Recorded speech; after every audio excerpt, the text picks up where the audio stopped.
Hello, everybody, and welcome to this In Conversation episode where we're talking science and art, specifically dance and music, and how art and science are the same, how you can use art, music, dance to discuss science, be inspired, all of these things. It was a really great conversation, and I was joined by Lucy Rupert, the founder, artistic director, choreographer, and performer with Blue Ceiling Dance, and Matt Russo, who is a lecturer at the University of Toronto in astrophysics, as well as the director of System Sounds. So we, the two of them reached out to the show to discuss Blue Ceiling Dance, their latest project, which is called 8 Minutes and 17 Seconds, and it's inspired by the 8 minutes and 17 seconds that it takes light to travel from the sun to the earth.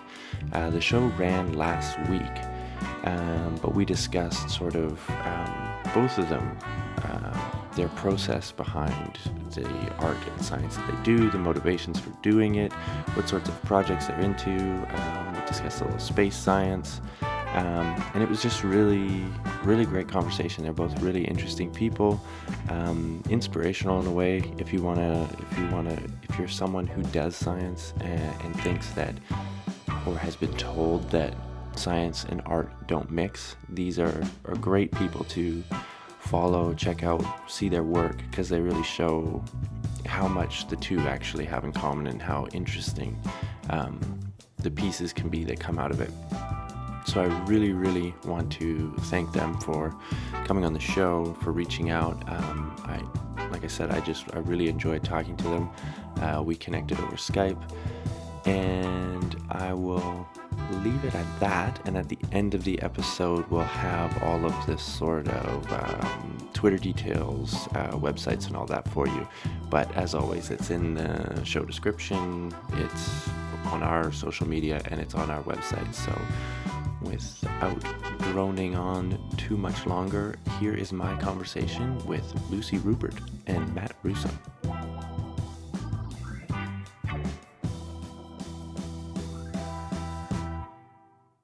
So thank you both for reaching out. Thanks for coming on the show. Really appreciate it. And I'm excited to talk to you both because when I was in grad school, we were always looking at doing science communication, science outreach projects. And this is what you guys are involved in. And I think you've tackled one of the areas that to me, always seemed like the biggest challenge, which was unifying a real artistic form like music and dance with science. So we'll get to the specific project that you guys have collaborated on, the dance titled 8 Minutes and 17 Seconds. But first, I'd like to ask you, Lucy, if I understand correctly, you founded Blue Ceiling Dance. Yes. And it seems like you kind of had the idea to merge dance and art and science right from the get-go. It was pretty early. I founded the company in 2004, and I think the first project I started to work on that brought together ideas from science with dance was in 2005. And sometimes I lose sight of that. It feels like it's a more recent thing, but it really was one of my first projects exploring and celebrating the 100th anniversary of Einstein's theory of relativity. There was an international call for artists to make work inspired by that, and I plunged in, and that was sort of the big awakening as to the overlap between scientific processes and the way artists go into their own processes, and it's just sort of been unfurling and evolving since then. Cool. So what did you discover then about the similarities between scientific processes and artistic Um, processes? well, I can't remember where I read it, but there was one scientist who described the scientific process as being saturate, incubate, illuminate, verify. And this scientist went on to say that artists do a similar thing, but we don't verify. Artists don't verify their work. And I thought, Oh, well, we absolutely do, because anytime you put your art out into the public in any Mm-hmm. way, that's in a sense verifying it. It's different from, obviously, from the way a scientist verifies their work. Um, that was one of the big things that's jumped out for me. The other was just the notion of the thought experiment, and I hadn't really heard about that because I've been sort of steered away from the sciences when I was younger, because I was artistic, and there was like this thought in the education system that you sort of do the if you're going to be an artist, you're going to do the bare minimum in the sciences and maths, even though I did very well in those in school. So I didn't know about thought experiments. And again, I went, well, that's what we do as artists. We try to imagine a solution to a problem, and then as dancers, we physicalize that. And I just immediately felt a connection to that way of tackling a problem or solving a problem. Mm-hmm. Yeah, I kind of like the idea of, the verifying of art is putting it in front of the audience, because if Mm-hmm. there is no audience, then, there is no sort of, I mean, you can do art for yourself, obviously, but Yeah, putting it in front of an audience gives you that feedback. It's almost like the peer review process. You have to yeah, let your peers see it and let people comment on it, and you can incorporate that feedback or not.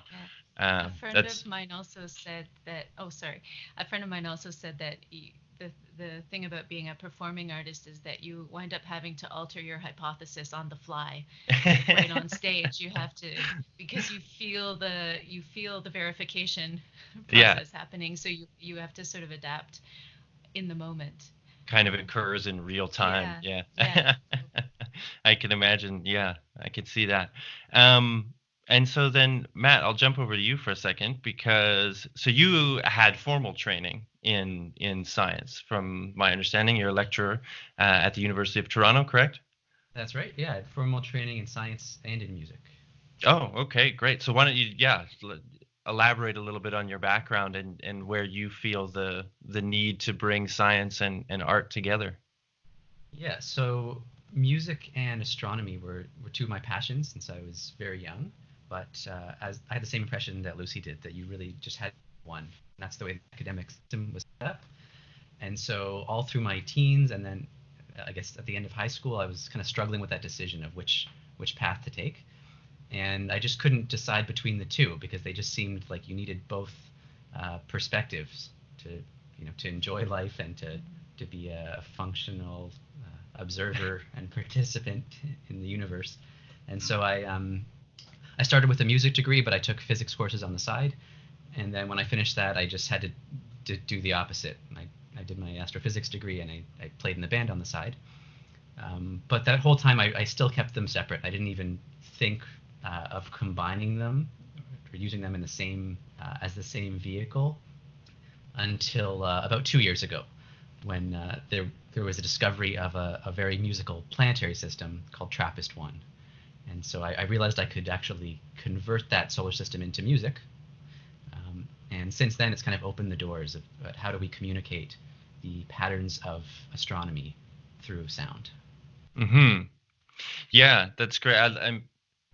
It's great to hear, that both of you sort of fought against that the system of schooling, where it is like, if you're going to do science, you can't do art, and if you're going to be an art, you can't do science, because it's something that I also felt for a long time. I was, my were in biology, but always played music myself on the side as well. Never really combined the two per se, but it was one of those things that was like, it was such a great hobby, and I feel like as scientists, especially myself going through graduate school, there wasn't really a lot of encouragement for, extra hobbies, or, an artistic side. But Lucy, kind of what you were saying at the beginning too, is that there is a lot of overlap, Mhm. creativity and problem solving being another one. Um, so yeah, it's really, really, really quite interesting. And then Matt, I wanted to ask you too specifically, and Lucy, feel free to jump in and comment at any time. Both of you, Thank you. I don't have to direct questions to both of you. We can all chat here together. Um, but I'm interested in the specific melding of, sort of astrophysics, astronomy with music and then with dance, because it does seem to me like there's, like, if you were going to pick one science to sort of try and do mix with these artistic forms, it does feel like the one that you would use, if that makes sense. I don't know if that's, you have the movement of planets, you have, a numerical language kind of behind both music and astronomy. Do you guys feel that? Was that a connection that you felt right away, or? Yeah, in retrospect, it's a very obvious thing to do. It kind of brings the project full circle, because a lot of the time what I'm starting with is the literal motions of planets and planetary objects, and it's cycles and rhythms that are happening on vast scales, and all different time scales. I convert that into oscillations of sound waves, but of course there's a natural connection between the motion of sound waves in the body, and it kind of helps. It's just a way the music is kind of like an intermediary to connect the motion of planetary objects to people. Mm-hmm. Yeah, I know this.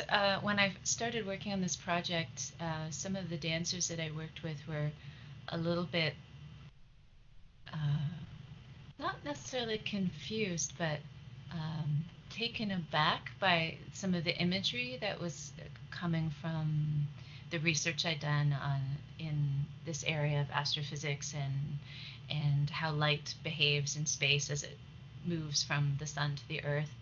And at first there were a lot of sort of blank faces trying to wrap their brains around, how do I try to embody these things? But once we actually got going, it's always the point of giving a proposal to dancers, let's try to do this, and we're standing around. As soon as they start moving, it became really clear the laws that we're just trying to embody the natural laws of the universe, which our bodies actually obey, but we're putting it in this imagery that's sort of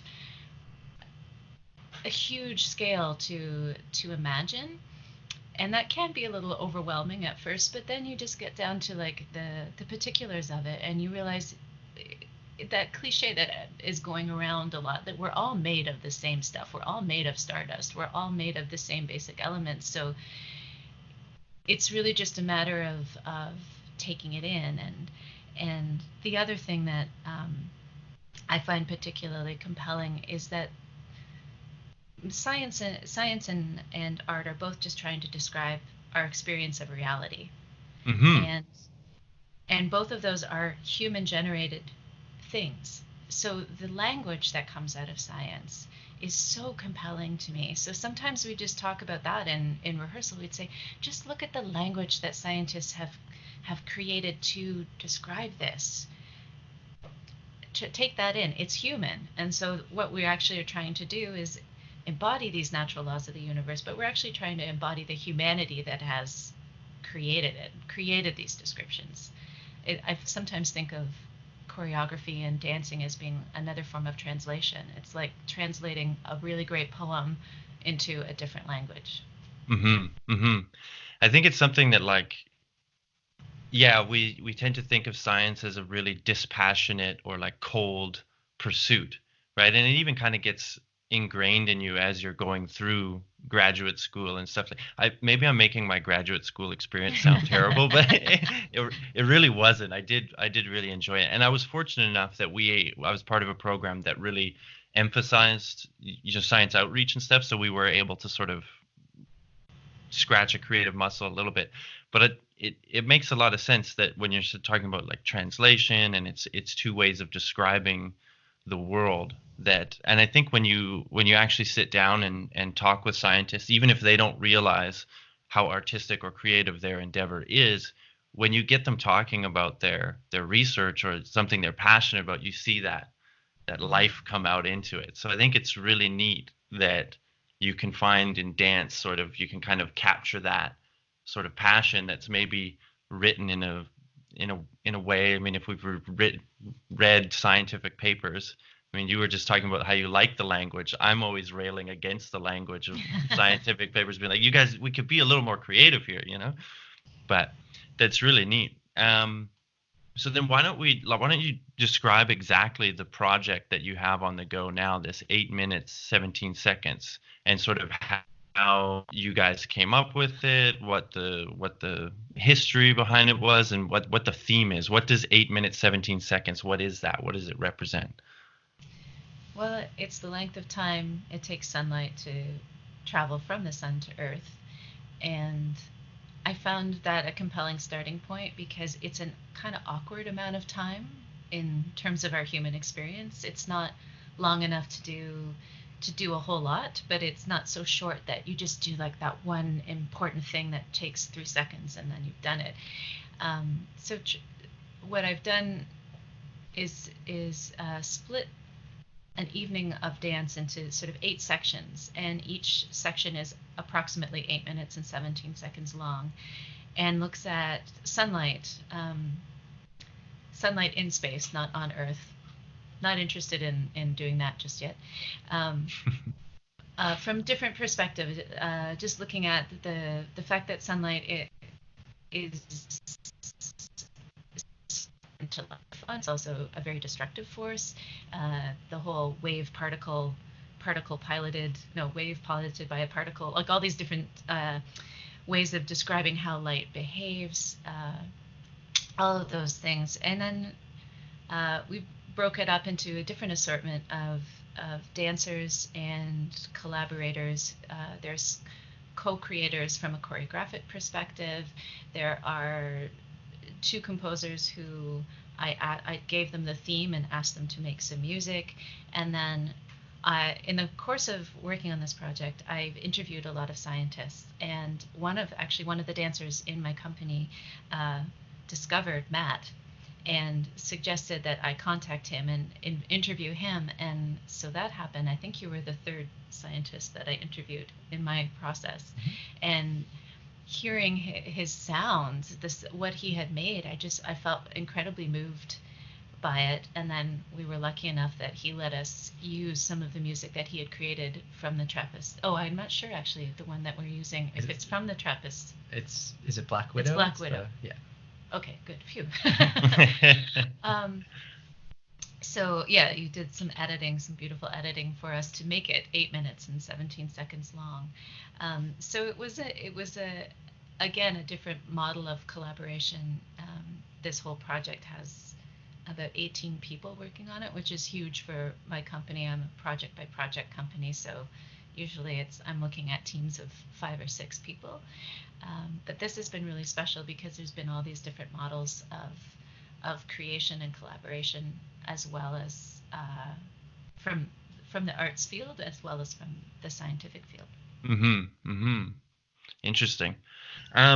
So Matt, why don't you describe then the music that they took in this Trappist? Because I was perusing through the System Sounds website and I came across the Trappist part where it gave these rings of resonating sound. Like I didn't totally understand it all. So maybe we could even I was even just really curious about Trappist itself, because I think you mentioned that it might be a candidate to look for life in the universe. Yeah. Yeah. So Trappist 1 is the most interesting solar system we've ever found. We know the most about it aside from our own, and it happens to be the most musical solar system. So it's very close, and there are 7 Earth-sized planets in it. And the reason why it's a prime candidate in the search for life is that there are at least 3 that are in the Goldilocks zone, so the temperatures could be right for liquid water. And it's close enough that we can actually in the future detect things like what their atmospheres are made of, which is the big unknown in terms of habitability of exoplanets. And usually you can't measure their atmospheres. In this case, we have a chance.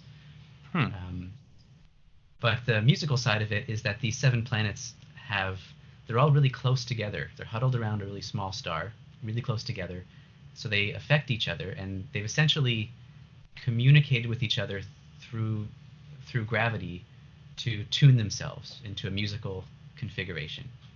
So they've kind of adjusted their orbits so that they're locked in a fixed repeating rhythm. And whenever you have a simple fixed repeating rhythm, you could also speed it up and experience it as musical pitches. And if the rhythms are simple enough, the pitches will be harmonious. And so Hmm. that's what happened with Trappist 1 that got this whole sonification project started. Right. And so then from there, you took those pitches and created a song, or do you just sort of transpose them, I guess, exactly how they are occurring in space? Or do you Well, manipulate it a little bit, or how does that? it's always an interesting balance of the two because you want the system to speak for itself, Right. but you also want to communicate in a human form. And so in this case, there's no literal sound we can hear from it because it's 39 light years away across the vacuum of space. And the sounds it would make would be below our human hearing range. So there has to be some manipulation. And in this case, for Trappist 1, we used a piano sound because we wanted something familiar. So we gave it the sounds, but the pitches and the rhythms are being determined by the system. So we gave it the quality of sounds, but we let the solar system's natural rhythms and harmony dictate the music. Wow. Wow. Really cool. Really cool. It's amazing to think that there is and then I guess this is a connection of where math, sort of comes in and it kind of governs. It's another language that we use to sort of make sense of both music and then also the natural world. So it's kind of mind blowing to sit there and think that you could just see these occurrences in the universe and then, just assign the right notes to it, and you would have, the sound or the song of the universe. It's actually quite a Yeah, it's a very special thing because you can't do that with most solar systems mm-hmm. because most solar systems aren't actually in tune. So you could do it, it would just sound like garbage. Like our system. Our solar system Yeah. actually is pleasing at all. But something special happened with that solar system. Right. And so there's little bits of real musicality in the universe. You just have to know what to look for. Right. Can I segue into talking about the Black Widow pulsar? Of course, yeah. Piece for tonight. Do it. So in that case, we're translating a pulsar, which is a rapidly spinning neutron star, into music. And I found it an interesting piece to work on because pulsars themselves are extremely regular objects. They're spinning at a very fixed rate. You could set your watch to them. So there's this very, very clean periodicity. I think this one's spinning about 600 times per second. Oop. But in this case, that's sending out a beam from the star, which is the actual pulsar beam that we measure the flashes of. And it's going through a kind of random clumpy field of gas. It's actually blowing gas off its neighbor, destroying it. But there's all this randomness that magnifies the really pure signal. And so it's kind of like this layering thing where you have a really pure tone, but it's getting amplified in this very random and jagged way, which I thought would be interesting to see someone physicalize that because it's not predictable really. It's got its own kind of like a Morse code type thing because of that randomness. Okay, yeah. And on top of that, we kind of arranged those patterns into a composition. So we added a bit more structure on top of that, the natural randomness of the system. So I thought it would be a very interesting challenge for a person to try to act out because there's kind of competing layers of order and chaos. So you found the hardest one to dance to and gave them that. It might just be, yeah. Funnily enough, the music is a solo that I have to perform that was created by another choreographer named Karen Kaja. She fell in love with this sound when she was developing the solo for me. So I'm the one who has to deal with that. It's actually quite a dizzying score to work to, because you can get really lost in it, and there's moments. Some of the choreography is quite dizzying too, and there's some lighting situations that I'm dealing with in the actual space that make it hard for me to see. And the music, sometimes I don't know where I am. I don't know if I'm gone twice as fast as I did the last time. I don't know if I'm going to run out of music or if there's going to be 3 minutes of music left. But that is a really interesting. Uh, it's an interesting challenge, and the end result is usually that I'm quite consistent with timing, but there's always a slight panic inside going, I don't know. I really don't know where I am in the music. I'm kind of glad to hear that actually, because that was it is a very unsettling piece, and it has a bit of structure, but there's no clear kind of beginning and end, or there's no clear signposts within it. It's kind of like you've got this endless kind of orbit that cycles, but it's not really clear where you are in the cycle, where it begins and where it ends. It's true, yeah. There are the signposts where I'm like, oh, there's that sound again, but is that the 5th time I've heard it, or the 16th, or I don't know, because depending on where I am in space and where I am in the choreography, my ability to hear every detail is different. It's fun. Yeah, it sounds exciting, really. And again, it's like, this idea, like the piece of music you're describing, not having a beginning and an end. Again, that kind of just makes you think of the universe as well. I mean, we understand that there was a beginning as far as we know, the Big Bang, but then there's like this infinite space in which all these things are occurring. So it's just, I'm even right now kind of thinking in my head of, dancers like embodying that, like trying to get that image or those feelings across. So maybe this is a naive question because, dance isn't really my art form. But like, what is it exactly that when you're interpreting this 8 minutes, 17 seconds in dance, is it the idea of you're trying to get a concept across, or a feeling, or an appreciation for, these sort of big questions that I've kind of toyed around with about the universe? Is it everything? What's sort of your motivation behind it? Definitely a feeling. That's always the most important thing to me.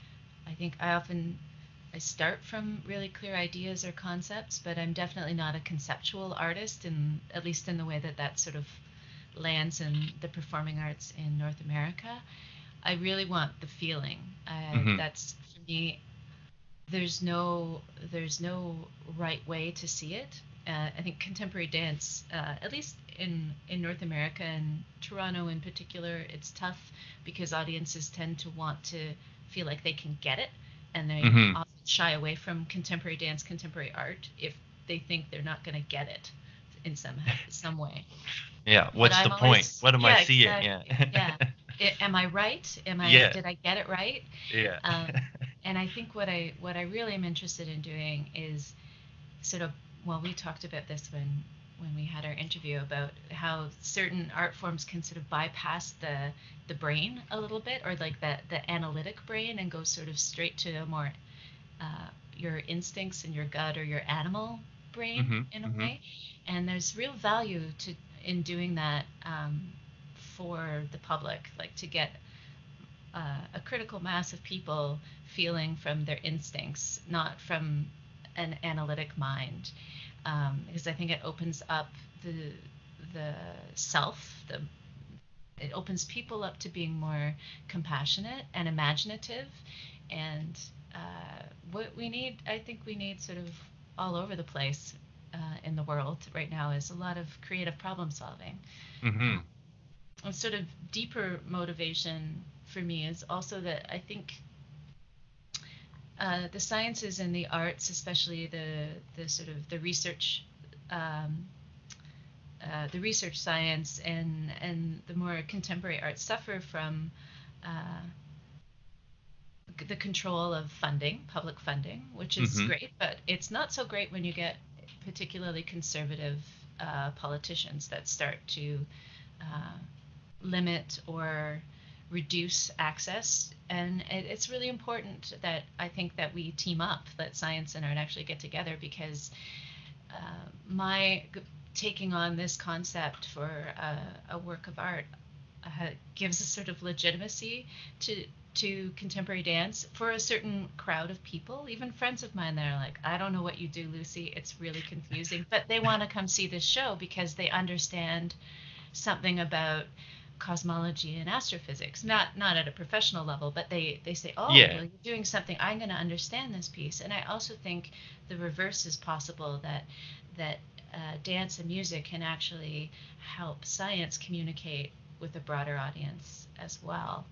Of course, we don't dance from that perspective. That's sort of like an underlying philosophy for my company, at least right now. But Mm-hmm. mostly the dancers are just trying to get in there and say, okay, if I'm there's a duet, for instance, where the two dancers are wave and particle, and anytime they actually make eye contact, they're supposed to switch states. So really, it's a crazy full throttle 8 minutes and 17 seconds of dancing for them. So really, they're just trying to hang on to those concepts and make it to the end of this duet that they do. But I think that for the audience, what they're seeing is two human beings trying to do some really impossible tasks with incredible dexterity, and Mm-hmm. that's inspiring. And Mm-hmm. that's possible because our bodies are nimble, our brains are nimble. It's all creative problem solving. Mm-hmm. Yeah. I want to touch on the just a little bit of the funding thing that you mentioned, because, and maybe Matt, you can jump in on this, being that you're in the university environment. But it is, I've always said that, admit some of the ideas of creativity and whatnot that you were just describing, that, science, if you try and fund it as like a results based thing, like what is going to be the quickest technology that we can bring to market, et cetera, something like this, rather than looking at it as like, no, let's sort of explore broadly, a bunch of different topics just for the sake of generating knowledge, or just for the sake of doing art would be the comparison, and then you never know what you're going to find in there, so you need that sort of basic research. So it was interesting to hear that, that you kind of made that connection in the two fields. Any feelings or thoughts on this, Matt, coming from the university? Yeah. Well, luckily, my field is astrophysics, and so compared to other fields, that field is really all about basic research and curiosity. And so That's your true, right? Yeah. applications are really just, here's something we don't understand yet. I have an idea that might shed some light on it. Give me money to rent a telescope to try to Mm-hmm. solve this mystery. And so astronomers kind of have a reputation of not caring at all about practical applications and technology uh, and making money off discoveries or anything like that. They kind of get to live in a bit of a bubble that way, and they can they get criticized for it sometimes for not being connected to society so much. But yeah, I was lucky to be part of that. So while I was doing my research, um, I didn't have to think about things like that. I could really just Mm-hmm. focus on the astrophysical problem I was solving. Right. With But it's, yeah, no, I was just gonna say, you're yeah, you're right. Like, it's the one field where it's kind of like discovery for the sake of discovery, but it's also the one field that people seem to sort of accept that for, like everybody Great. loves space. yeah, Now that I've moved from academics into science journalism and science communication stuff, that's the one thing I've noticed, is everybody loves space and the brain. These are the two things that like everybody loves. um and I wonder, like, not to, I guess, well, yeah, let's maybe go a little deep philosophical, whatever here. Do you think that part of that is just, we've, as humans, we've always kind of had the urge to like go out, and whether it was cross the oceans or spread out or something else, and then that this is, as Star Trek says, the final frontier. Is that, do you feel like that's why people maybe, get into it, or sort of appreciate it, or accept it, that we're going to have to just throw some money at this because we all want to know the answers? uh, yeah, I definitely think there's some a natural element of exploration in our species. Can't really help it. Um, And with astronomy in particular, it's something that everybody had access to until light pollution kind of took over. But historically, every civilization, that was their screen, their movie screen, every single night. It was Right. clear. Yeah. And every single civilization felt an urge to explain what they were seeing and to connect it to their daily lives. So luckily, as an astronomy communicator, I get to tap into that because I know there's a bit of that in everybody. You just have to kind of tap into that more emotional side of wonder that everyone has. Right. Yeah. And I think that that's again thinking of some of the things that you were saying, Lucy, about like accessing a feeling with your piece. I mean, I think that this is something again that maybe scientists themselves don't realize, but you hear some of the great communicators, whether it's Carl Sagan or whoever, when they're talking about that moment where you realize something about the universe or where you realize that you don't know something about the universe. That for me is always when you access that feeling, is when it's like, holy, there's something out there that we don't quite understand, but it could mean something revolutionary. Is this again like something that you try and bring into the art, or is it just inevitably there because that's the feeling that accompanies this stuff? I think it's both. I definitely endeavor or try to put that, but it's why I do this because I want to understand the universe. I was raised by my parents are both atheists, so I don't have a religious infrastructure in me that helps me cope with the existential woes. But learning about the universe definitely, or trying to learn about the universe, it's not even having the facts, it's the quest to try to understand Hmm. uh, what Matt does and what I've interviewed some biologists, some neurologists, like what trying to understand what those people do and what they're studying creates a real sense of purpose and belonging, and also a bit of liberation from taking myself too seriously or taking what I'm doing too seriously, Hmm. in the sense of like, oh, I did that wrong, that's bad. It's just, my place in the universe is so tiny. So all I can do is just offer my best to the world, and that's enough. It's okay if a piece of art I make isn't the most spectacular thing ever. It's okay if I fall on stage. It's okay. It really doesn't matter in the big picture, but it's the trying that brings us all together, I think. Hmm. Hmm. I think it's really cool that you've kind of found a way to uh, keep learning. You're using your medium, your career, what you do, what you're passionate about, but then finding a way to say, well, how can I also keep learning about interesting things and connect with scientists and do stuff? That's really exciting, and I think for people to hear maybe that are listening to this that want to do that or have an interest in science or vice versa, the scientist that's interested in art. For sure. I really have to credit um, one of my professors when I went to the University of Toronto and did a master's degree in history that had very little to do with dance. It had a bit to do with the arts, but it was really comparative cultural history in the early 20th century. And I had one magnificent professor named Thomas Lahusen, and I thought I wanted to go on and do my PhD and continue a professional dance career at the same time. I was really ambitious. Um, but I encountered some of the nastier side of academia in the form of competition between professors, and my thesis advisor and some other professor didn't get along, and so something happened to publicly humiliate me to make my advisor look bad, and I Hmm. doubted my ability to cope with that.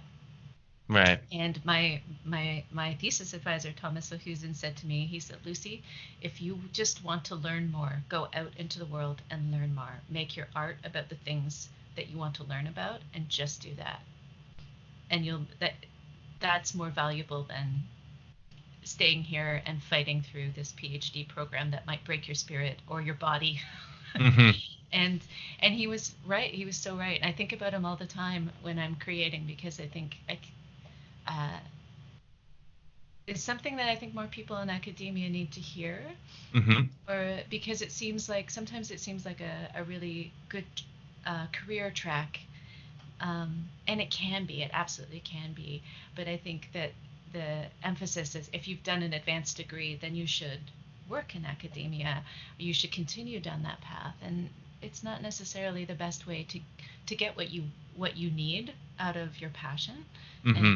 and also it's not always the best way to offer what you have out to your community, like both your local community and larger. Mm-hmm. Yeah, I know that that was similar, feelings and thoughts that I had in my graduate degree, and speaking to my peers during my graduate degree was always this: if you're doing a PhD or masters, but a PhD largely, Yeah. and you then leave academia, it was still viewed as some kind of failure. Yeah. Like you dropped out, like you left or something. And it was like I was the one, because partway through my PhD, I realized that I was more interested in learning about science and talking about it than I was actually doing the science. So I Yeah. was already like, planning my exit, and was just like, why do we have this, this feeling that's what it is, and that if you're not going for the tenure track position or the big research grant or something like that, that you've somehow failed. And then it is like, to do things like what you're doing, Matt, maybe people would look at that as a little like, well, that's a cute little hobby, but maybe you're wasting your time. Did you ever get any of that sort of pushback as you were Yes. doing it? Yeah, okay. Absolutely. That was the story of my life for about 5 years.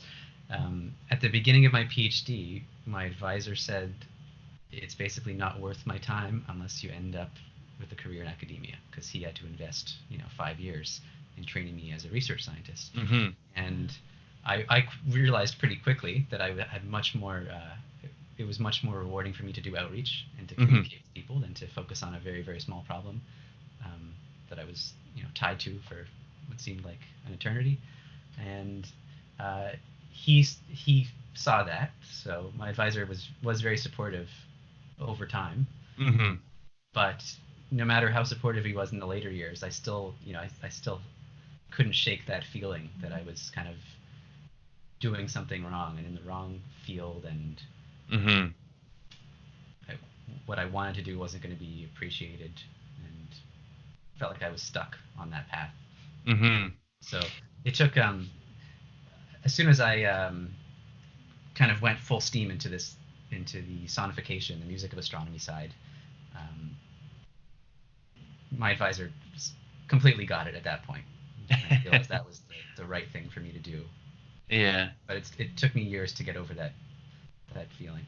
Yeah, no doubt. But once you gave them an example of what it was they were doing, it's like, oh, I get it now. Now I see the Yeah, connection. he Yeah. had to hear it, really, was what Yeah. it was.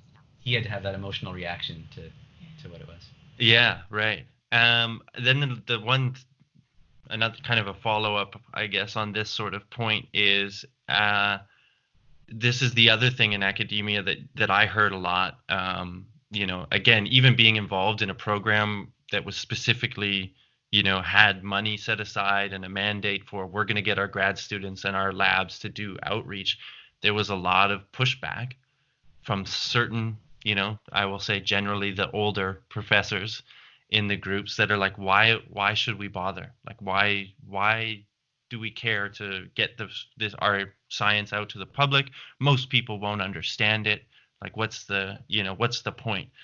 And so I'd be curious to, Lucy, you've kind of touched on why it's beneficial to communicate science, but Matt, maybe what's your sort of like, what would be your rebuttal to that, as someone that's in the university system but also doing all this great outreach stuff?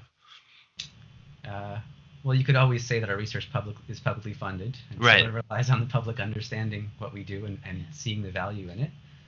Um, but really, uh, I think all of those kind of jaded scientists that have that opinion that outreach is kind of a waste of time and takes you away from research, I think they've kind of lost something, and so I would just try to remind them of, why they got interested in science in the first place. Because there was a stage where they weren't experts in their field, and they were still incredibly excited about understanding something or about the mysteries of the universe. And everybody else is in that same position they were in when they first started down that path. And so I'd want to encourage that and support people in that position. Mm-hmm. Yeah, that's a good point. I mean, you always hear that research is publicly funded, so we need to. But I'm always a little, skeptical sometimes of like, well, how much we're really going to change people's opinion with sort of outreach program, like broad outreach programs. Are we really going to get like a whole everyone just sort of one day realize, oh, this is something we really want to fund, and we're going to fund it a lot more? I don't know, but I think I like what you said there, where it's more about not only speaking to the jaded people, but then to the people, you're drawing more people in to what you're doing. Maybe they're not going to fund it more or something like that, but maybe you're going to recruit more researchers that will then go on and make the next great discoveries or something. And maybe those people will be more less rigid in their thoughts about about these kind of things. But of course, Um, even if they don't go into academia, it still feels like our duty to make what we've learned and our searches accessible to everyone. mhm. It just seems like a human right.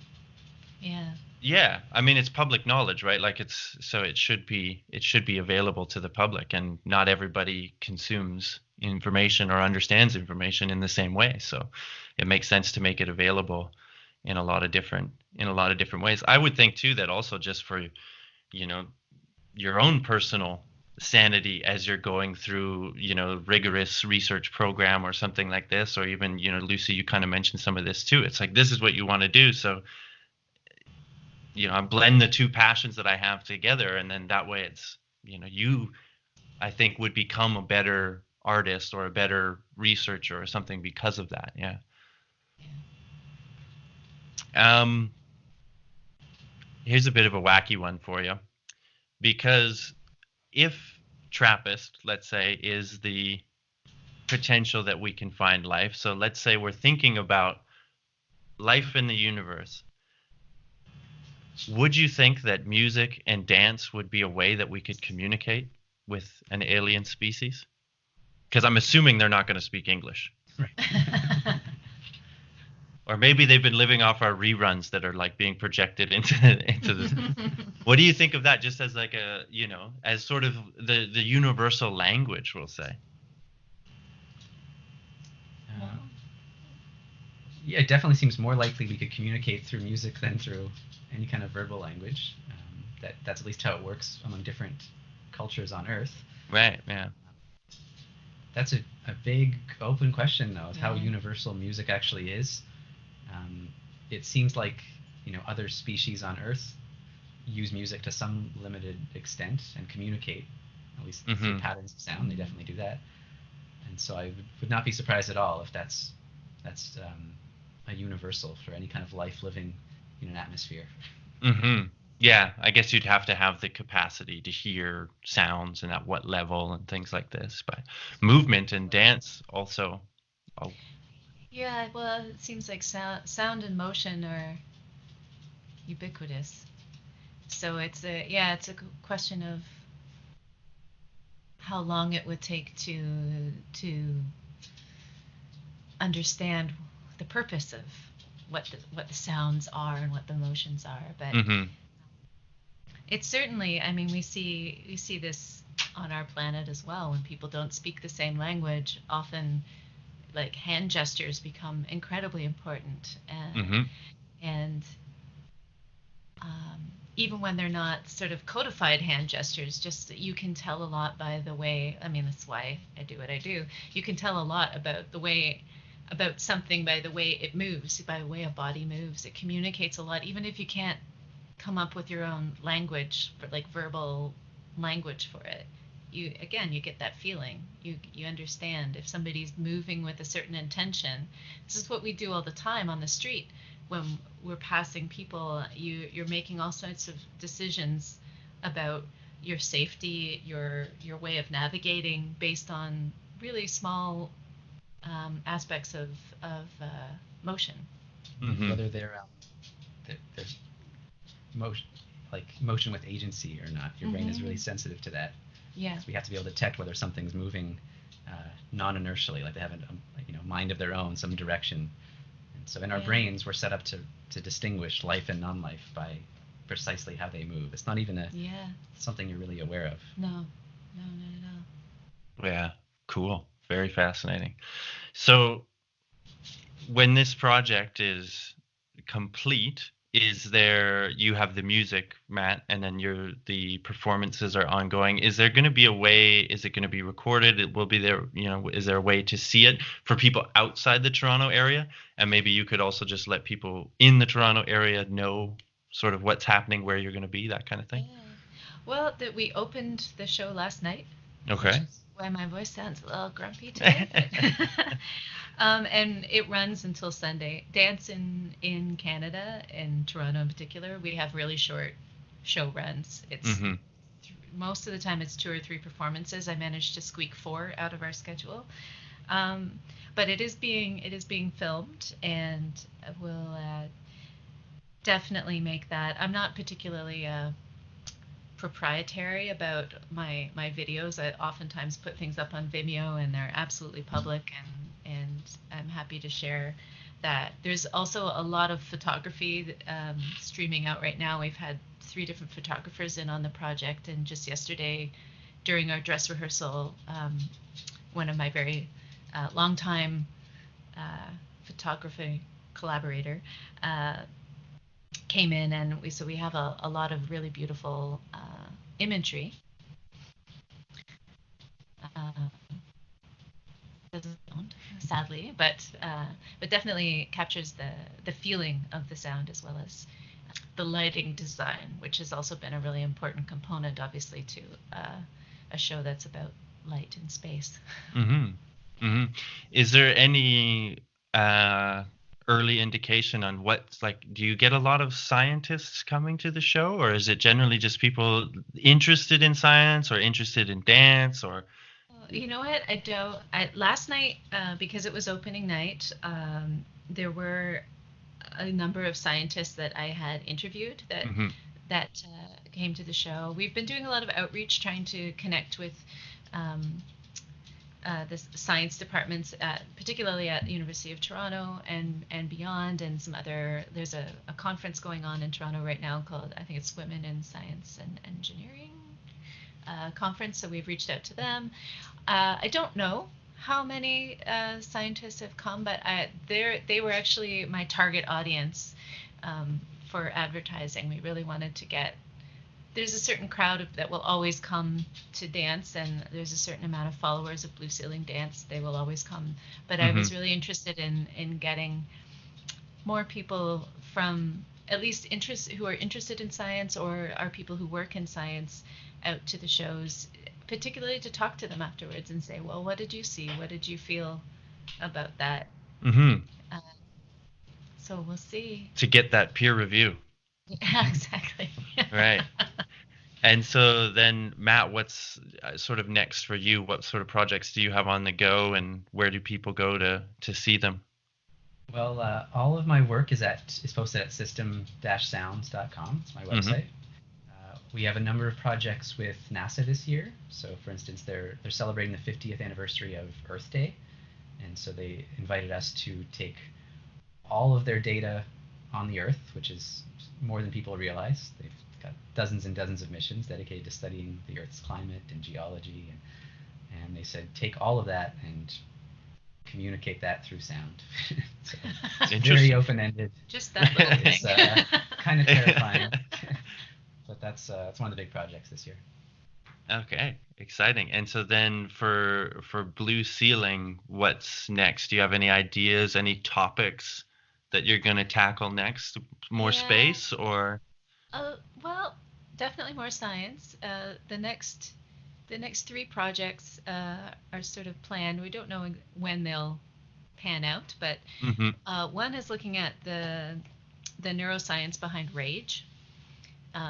Another is exploring how we might embody the 6 most abundant elements in the human body. We've done some initial research on that. It actually wound up being pretty funny. We spent a lot of time on Google and Wikipedia looking at molecular structures and then trying to create those with their bodies, which was quite hilarious. So it might be our first comedic work. And then a third one that is like the least formed, but we're definitely going down this line, was inspired by Lee Smolin's. He's a theoretical physicist he's American, but he lives in Toronto primarily. But his most recent book, and now the name of that book has escaped my mind, which is terrible. I can't remember it either. Yeah. But it is looking at different theories of our concept of time, and also it's Einstein's Unfinished Revolution. That's the new book. And I think he's trying to take on quantum physics and deconstruct it a little bit.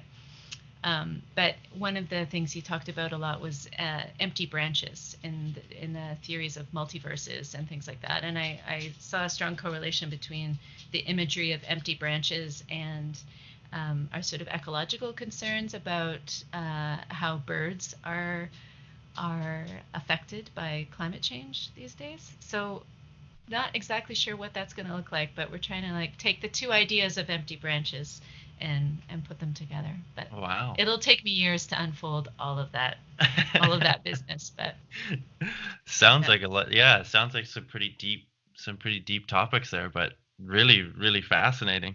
Before I let you both go, then I will ask, for each of you, what is your, like, if you could have one answer to a question about the universe instantly answered, you could know it, what would it be? What's the one thing you're dying to know about the universe?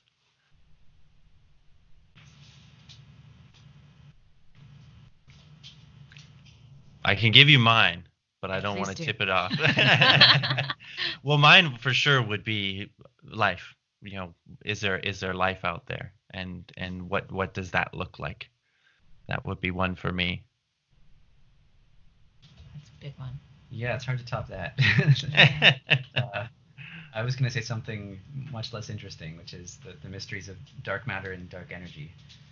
That is definitely not less interesting. That's something I've talked about on my podcast before, and something that still boggles my mind. But it's one of those ones that you think that if we do reconcile that, figure out what that is, that's just going to open the doors to so many more avenues and so many more understandings. So that's a big one. That's a good one. Yeah.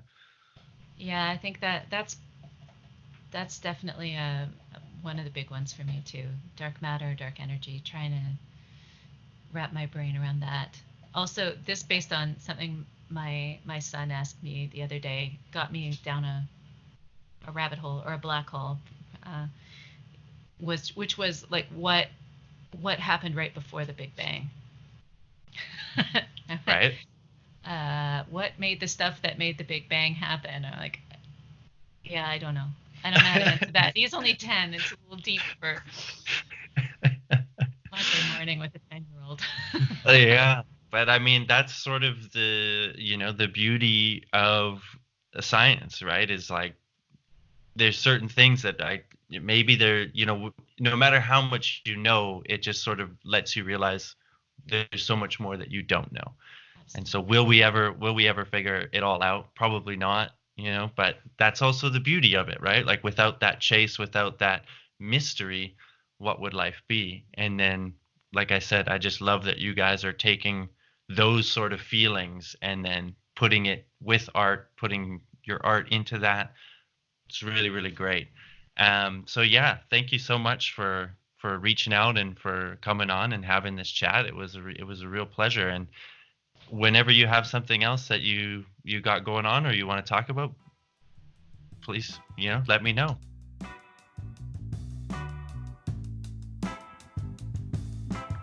Well, all right, there we have it. Lovely little chat there. Really, really interesting stuff. And like I said, inspirational for the people that are doing science and or art and have been told or thought that the two don't mix. Again, many thanks to both Lucy and Matt. You can find them, follow them. Lucy is at Lucy Blue Dance on the social medias, or you can check out www.blueceilingdance.com. Matt Russo is at Astro Matt Russo. That's Russo, Russo. And his websites are astromattrusso.com and system-sounds.com. So do check them out. Definitely worth a follow. I'm excited to see what kind of projects they are going to produce in the future. They mentioned a few at the end of the episodes there, so I'm definitely following them on our social medias, and which are of course at bvanperdon and at 2brad for you. Give us a follow, give us a like, a rate, a comment. Everything helps. Get in touch if you have interesting stories, if you want to be on, if there's something you want to know about. Happy to investigate. As always, thank you to the Freak Motif for the music, and basically I think that's it. Until next time, thanks again to Lucy and Matt. Thank you all for listening. Bye now.